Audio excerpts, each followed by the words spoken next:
Assalamu alaikum students. In this video we will discuss how to enhance individual creativity. The first word is creativity, which needs to be explained.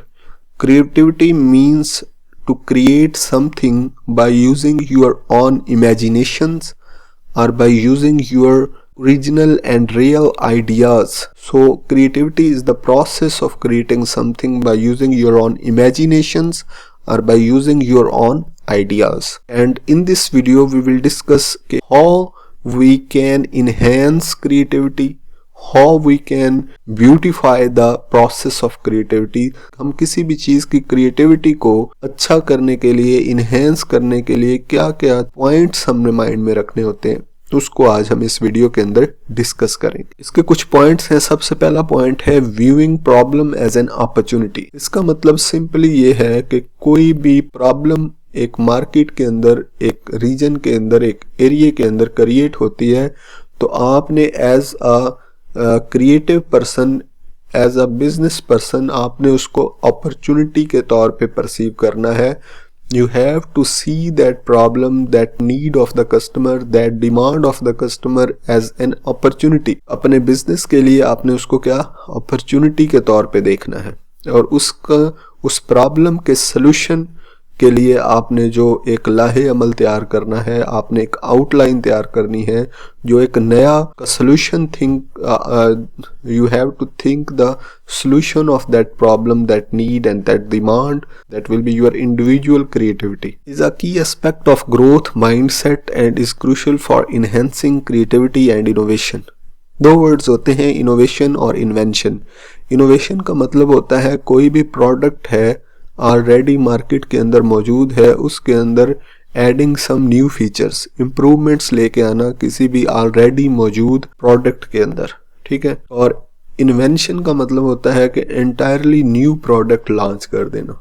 So these are two words, innovation and invention. Invention is launching a new product, entirely new product in the market, while innovation means कि आपने already मौजूद product के अंदर सम features add किए, उसके अंदर improvements लेके आए according to the needs and demands of the customer. तो this will also a process of creativity to do innovation in the product.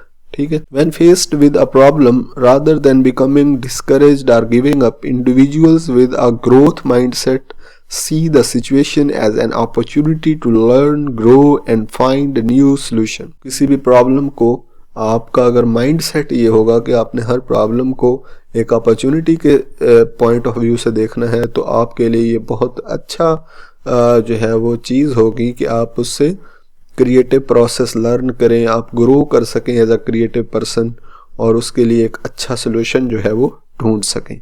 This perspective can help individual approach challenges with a positive attitude. ये जो perspective है कि problem को as an opportunity देखने का perspective, ये किसी भी चैलेंज को पॉजिटिव एटीट्यूड के साथ अप्रोच करने में हेल्प करता है, and be more likely to generate creative and innovative solutions. और इससे आपके अंदर क्रिएटिव और इनोवेटिव सॉल्यूशंस तैयार करने की जो है वो एबिलिटी पैदा होती है. फर्स्ट थिंग जो इनहेंस करती है क्रिएटिविटी को, वो है viewing problem as an opportunity. The second thing is creating a positive work environment.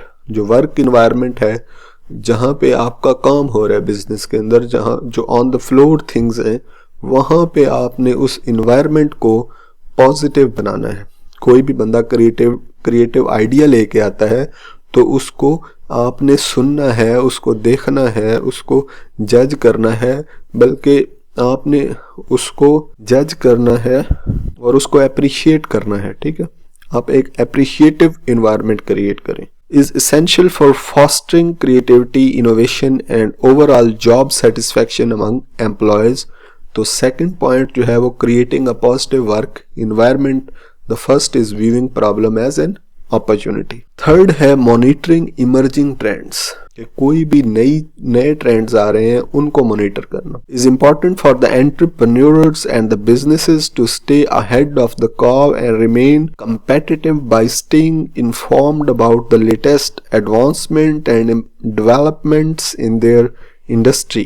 जो इंडस्ट्री के अंदर डेवलपमेंट्स और एडवांसमेंट्स आ रही हैं उससे आपने क्या रहना है, इन्फॉर्म्ड रहना है, ताकि आप बेस्ट परफॉर्म कर सकें, आप लेटेस्ट टेक्नोलॉजी के मुताबिक परफॉर्म कर सकें। Entrepreneurs can identify new opportunities and adapt to the changes in the market। उससे क्या होगा कि एंटरप्रेन्योर्स जो हैं वो नई अपॉर्चुनिटीज़ को अडॉप्ट कर सकेंगे और नए मार्केट चैलेंजेस को वो क्या कर सकेंगे, फेस कर सकेंगे। And the third thing is monitoring emerging trends. आपने जो इमर्जिंग ट्रेंड्स हैं, नई एडवांसमेंट है, उनको आपने देखते रहना है, उनको अपने माइंड में रखना है। इससे आपकी क्रिएटिविटी जो है वो इन्हेंस हो सकती है। The first thing is viewing a problem as an opportunity. The second thing, creating a positive work environment. Third thing is monitoring emerging trends. And fourth is rewarding creativity. Rewarding creativity is a key factor in fostering a culture of innovation and encouraging employees to generate new ideas and take risks. Rewarding creativity बहुत important चीज़ है। इससे क्या है कि आपके employees जो हैं वो क्या करेंगे कि नए नए आइडियाज़ लेके आएंगे for the improvement of your business. अगर आप क्रिएटिविटी को रिवार्ड करते हैं, आप उनको डिफरेंट इंसेंटिव्स देते हैं, बोनस देते हैं, किसी भी जो क्रिएटिव आइडिया लेके आता है। Highlight and celebrate the successes of employees who come up with creative and innovative solutions. तो आप उस बंदे को, उस एम्प्लॉय को हाईलाइट करें और सेलिब्रेट करें जो पर्सन एक नए क्रिएटिव और इनोवेटिव सोल्यूशन के साथ आता है आपके पास, ठीक है। This recognisation can be in the form of bonuses, promotion, public recognisation और अदर इंसेंटिव्स।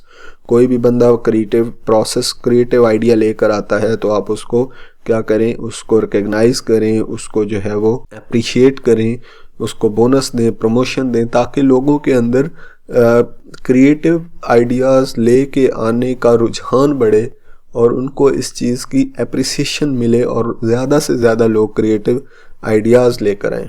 तो ये भी एक क्रिएटिविटी इन्हेंस करने का एक अच्छा पॉइंट है कि रिवार्ड क्रिएटिविटी। उसके बाद है giving your mind fresh input every day can help to boost creativity. Creativity को बूस्ट करने के लिए आप अपने माइंड को एक फ्रेश इनपुट दें, उसको फ्रेश रखें and spark new ideas, try new activities, travel to new places and expose yourself to different cultures and perspectives. ये तमाम चीज़ें, आप नई चीज़ें एक्सप्लोर करेंगे तो आपके अंदर न्यू आइडियाज़ आएंगे और इस तरह आप अपनी क्रिएटिविटी को इन्हेंस कर सकते हैं। The last point is using a democratic style of management as opposed to a bureaucratic style. जो भी बिजनेस आप मैनेज कर रहे हैं वहाँ पे मैनेजमेंट के अंदर आप हमेशा डेमोक्रेटिक स्टाइल जो है उसको यूज़ करें। Democratic style of management will be used in the business rather than the bureaucratic style, can foster a more creative and innovative workplace. The key difference between these two styles, bureaucratic और democratic होते क्या हैं? bureaucratic style ऐसा होता है characterized by strict rules and procedures, ख़ास किस्म के रूल्स और प्रोसीजर्स बना दिए जाते हैं, बस उन्हीं को फॉलो करना है, कोई क्रिएटिव प्रोसेस, कोई क्रिएटिविटी वहाँ पे यूज़ नहीं होती। सेंट्रलाइज डिसीजन मेकिंग अथॉरिटी, एक ही बंदा जो है वो डिसीजन मेकिंग है, जो मैनेजर है, बस उसने जो कह दिया वो कह दिया। एम्प्लॉयज़ अपना कोई आइडिया, कोई जो है वो उसके अंदर इंटरफेयर नहीं कर सकते। Limited room for the employee input और क्रिएटिविटी, जो एम्प्लॉय हैं उनकी जो क्रिएटिविटी है उसको बहुत ही लिमिटेड पैमाने पे सुना जाता है। जबकि डेमोक्रेटिक स्टाइल में क्या होता है, characterised by the open communication and collaboration, आपकी ओपन कम्युनिकेशन होती है with your employees, decisions are made through, कोई भी डिसीजन है वो बनाया जाता है कंसल्ट करके विद योर एम्प्लॉयज और कंसेंसस बिल्डिंग करके। Employers empowers employees to contribute their ideas and insights, कोई भी एम्प्लॉयज़ हैं, डेमोक्रेटिक स्टाइल जो है वो तमाम एम्प्लॉयज़ को अपने आइडियाज़ और इंसाइट्स को कंट्रीब्यूट करने की फुल पावर देता है, इजाज़त देता है। So this was all about how to enhance individual creativity.